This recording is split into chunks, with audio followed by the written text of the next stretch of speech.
वर्ष की उर्मिला शहर के बाहरी हिस्से में अपने छोटे से घर में अकेली रहा करती थी।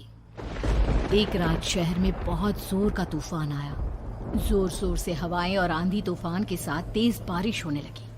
उन आवाजों को सुनकर कोई भी घबरा जाता, लेकिन उर्मिला घर के सारे खिड़की दरवाजे बंद कर गहरी नींद में सो रही थी। रात के लगभग 12 बजे होंगे कि किसी ने उर्मिला के घर का दरवाजा खटखटाया।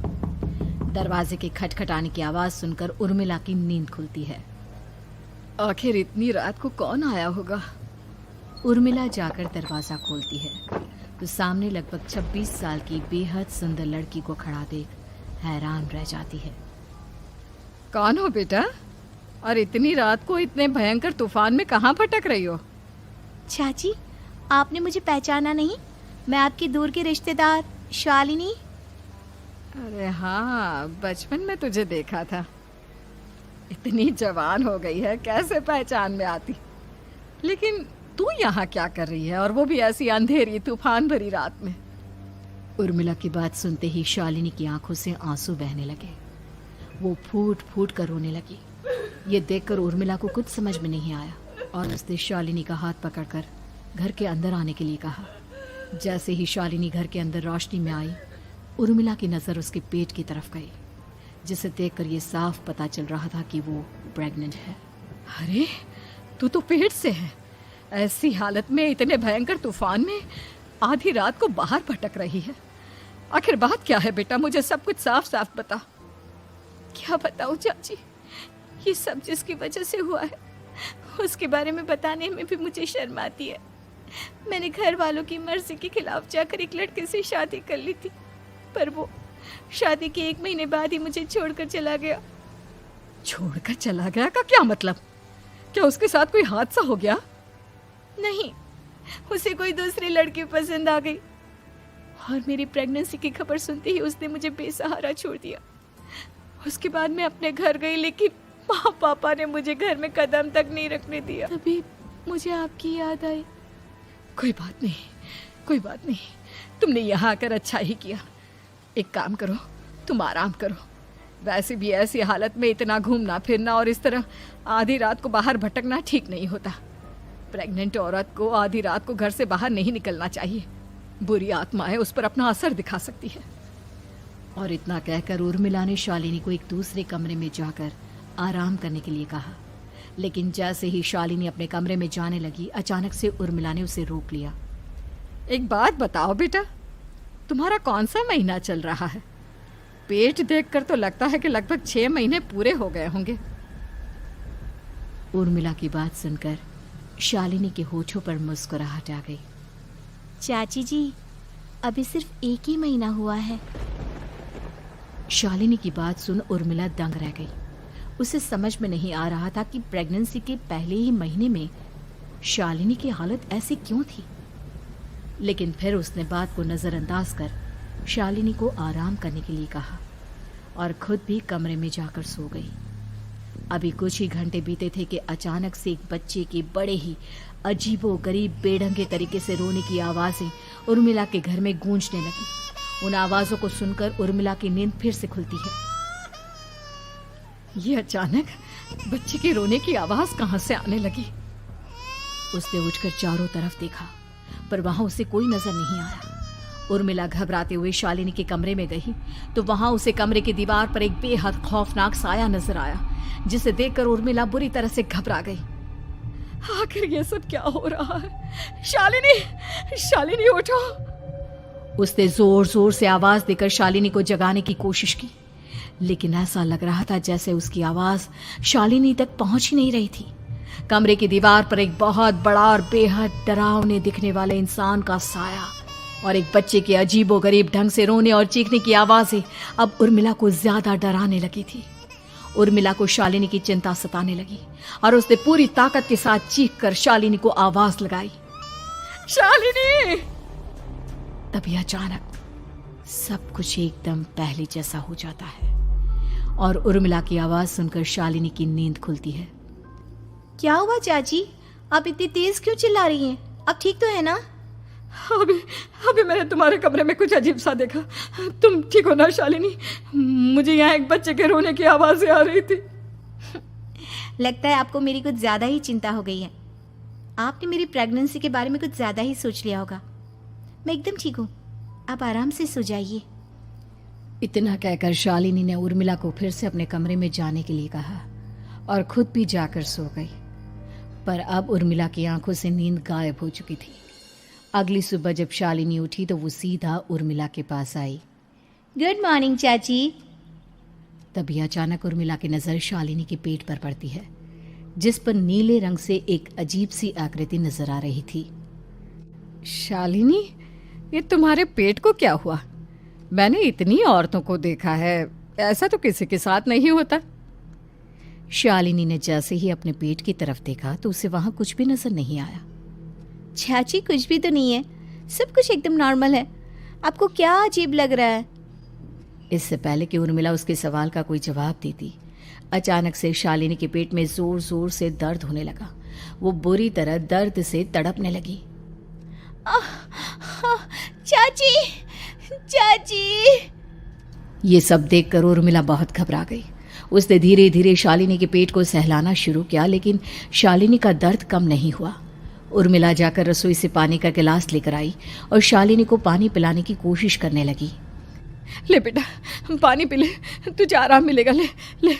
नहीं चाची, मुझे बहुत तेज दर्द हो रहा है। अरे थोड़ा पी ले बेटा। जैसे ही उर्मिला ने शालिनी को पानी पिलाया, उसने देखा कि गिलास में बचा पानी का रंग नीला पड़ गया और शालिनी की आंखें अजीब हो गई। उसके पेट पर बच्चे का एक डरावना चेहरा नजर आने लगा। ये सब देखकर उर्मिला की डर से हालत खराब होने लगी, पर तभी शालिनी का दर्द ठीक हो गया। बेटी, अभी तुम्हारा दर्द ठीक है तो ऐसा करो, तुम थोड़ी देर आराम कर लो। शालिनी को आराम करने के लिए कहकर उर्मिला तेज कदमों से चलकर घर से बाहर निकल जाती है और पास ही रहने वाली एक औरत कालिंदी के पास पहुंचती है। अरे उर्मिला बहन, बड़े दिनों बाद दिखाई दी, क्या हुआ? बहुत घबराई हुई सी लग रही हो, सब ठीक तो है ना? क्या बताओ कालिंदी बहन, मेरी एक दूर की रिश्तेदार आई हुई है। वो पेट से है और उसके साथ ना अजीब अजीब चीजें हो रही है। अब उर्मिला सारी बात कालिंदी को बताती है, जिसे सुनने के बाद काले जादू और तंत्र विद्या की माहिर कालिंदी एक ताबीज बनाकर उसे देती है। बहन, मुझे शालिनी पर किसी बुरी आत्मा का साया लगता है। ये ताबीज ले जाओ, आज रात को 12 बजे उसे पहना देना, फिर सब ठीक हो जाएगा। उर्मिला ताबीज लेकर घर वापस आती है और अब आधी रात के होने का इंतजार करने लगती है। जैसे ही आधी रात होती है, वो नींद में सोई शालिनी को ताबीज पहना शांति से अपने कमरे में आकर अपने पलंग पर लेट जाती है। अब सब ठीक हो जाएगा, ये सोचकर उर्मिला शांति की एक सांस ही लेती है कि तभी अचानक उसकी आंखों के सामने कुछ ऐसा आता है जिसे देखकर उर्मिला डर से चीखने लगती है। तुम कौन हो? कौन हो तुम? जाओ यहाँ से, जाओ जाओ यहाँ से। तभी उर्मिला की एक जोरदार दर्द भरी डरावनी चीख वहां पर गूंज गई। उर्मिला की आंखों के सामने एक बच्चा खड़ा हुआ था, जिसका पूरा शरीर किसी बूढ़े की तरह नजर आता था, लेकिन मुंह किसी नवजात बच्चे की तरह था। उसकी आंखें गुस्से से लाल थी और वो घूर घूर कर उर्मिला की तरफ देखा जा रहा था। कौन हो तुम? कौन हो? उर्मिला के चीखते ही वो बच्चा जोर जोर से रोने लगा। घबराकर उर्मिला ने अपने हाथों को अपने कानों पर रख लिया। उसकी समझ में नहीं आ रहा है कि आखिर ये सब उसके साथ क्या हो रहा है। कौन हो तुम? कौन हो? क्या चाहते हो मुझसे? जाओ जाओ यहाँ से, आखिर तुम हो कौन? तभी अचानक से उर्मिला के पूरे घर में लाल रंग की रोशनी फैल गई। वो बच्चा धीरे धीरे कदमों से चलता हुआ उर्मिला की तरफ बढ़ने लगा। किसी नवजात पैदा हुए बच्चे के जैसे उसके रोने की आवाज अब उर्मिला के कानों में गूंज रही थी। लेकिन कुछ ही सेकंड में वो चुप हो गया और उसने बेहद खतरनाक आवाज में उर्मिला के सवाल का जवाब दिया। मैं वो हूँ जो अब तक पैदा नहीं हुआ, लेकिन जब मैं पैदा हो जाऊंगा तो वो होगा जो अब तक कभी नहीं हुआ। ये क्या कहना चाहते हो तुम? ऐसा क्या हुआ जो अब तक नहीं हुआ? तबाही होगी, तबाही। सब कुछ खत्म हो जाएगा और ये जो लड़की मुझे जन्म देने वाली है, मैं उसका खून पी जाऊंगा, सारा खून। उस बच्चे की बात सुनते ही उर्मिला बुरी तरह घबरा गई। उसका एक बुजुर्ग आदमी जैसा शरीर, एक नवजात बच्चे जैसा चेहरा, ये दोनों ही बातें उर्मिला की समझ से बाहर थी। तभी वो बच्चा अचानक गायब हो गया। घर का माहौल फिर से पहले जैसा हो गया। लाल रंग की रोशनी भी अब गायब हो चुकी थी। उर्मिला दौड़कर शालिनी के कमरे में पहुंची, जहां वो गहरी नींद में सोई हुई थी, पर उसके गले का ताबीज गायब हो चुका था। उठो उठो शालिनी, उठो बेटा, मुझे तुमसे जरूरी बात करनी है। अरे चाची क्या हुआ? इतनी रात को आप परेशान क्यों कर रही हैं? सब ठीक है ना? अभी जब तुम सो रही थी ना, तो मैंने तुम्हारे गले में एक ताबीज पहनाया था। कहाँ गया बेटा, बताओ मुझे। शालिनी ने चारों तरफ अपनी नजरें घुमाकर देखा, लेकिन वहां पर कोई ताबीज नहीं था। वह हैरानी से उर्मिला के चेहरे की तरफ देखने लगी। उसे समझ में नहीं आ रहा था कि आखिर उर्मिला किस ताबीज के बारे में बात कर रही थी। नहीं चाची, यहाँ कोई ताबीज नहीं है। लगता है आपने कोई बुरा सपना देखा है। मैंने कोई बुरा सपना नहीं देखा। खैर छोड़ो, तुम अब सो जाओ, कल सुबह बात करते हैं। डर और घबराहट की वजह से उर्मिला की आंखों से नींद तो जैसे बिल्कुल गायब हो गई थी। अगली सुबह उर्मिला बिना कोई देर किए गांव के बाहर एक छोटी सी झोपड़ी में रहने वाले बूढ़े पंडित के पास पहुंची। पंडित जी, मेरी मदद कीजिए। अरे आओ आओ उर्मिला, क्या हुआ? सब ठीक तो है ना? क्या बताओ पंडित जी, बहुत बड़ी मुसीबत है। मेरी दूर की एक रिश्तेदार लड़की पेट से है और उसके साथ बहुत डरावनी चीजें हो रही है। कल रात को तो एक अजीब सा दिखने वाला बच्चा मेरी आंखों के सामने आकर खड़ा हो गया था। ये तुम क्या कह रही हो? मुझे साफ साफ बताओ कि आखिर तुमने क्या देखा? उर्मिला ने अपने साथ हुई बीती रात की पूरी घटना पंडित जी को बताई, जिसे सुन पंडित जी के माथे पर चिंता की लकीरें उभर आई। अनर्थ होने वाला है, अनर्थ। बरसों पहले भी उस हैवान ने एक लड़की के पेट से जन्म लिया था और उसके बाद उस शहर को पूरी तरह से तबाह कर दिया।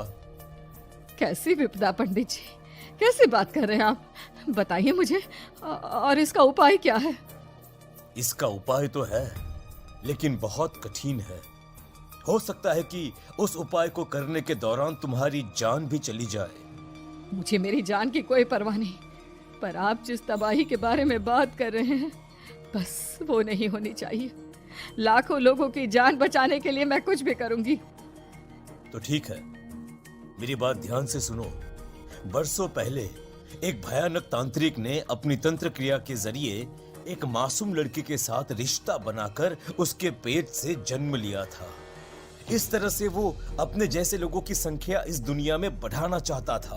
आपके कहने का मतलब है कि शालिनी के पेट से भी उस शैतान को जन्म लेना है, इसलिए उसने उसके साथ ये सब किया है। ठीक पहचाना तुमने।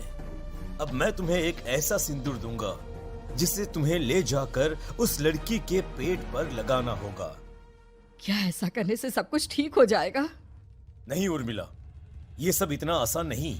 उस लड़की के पेट पर सिंदूर लगाने के बाद तुम्हें उसका पेट काटकर उस हैवान को बाहर निकालना होगा।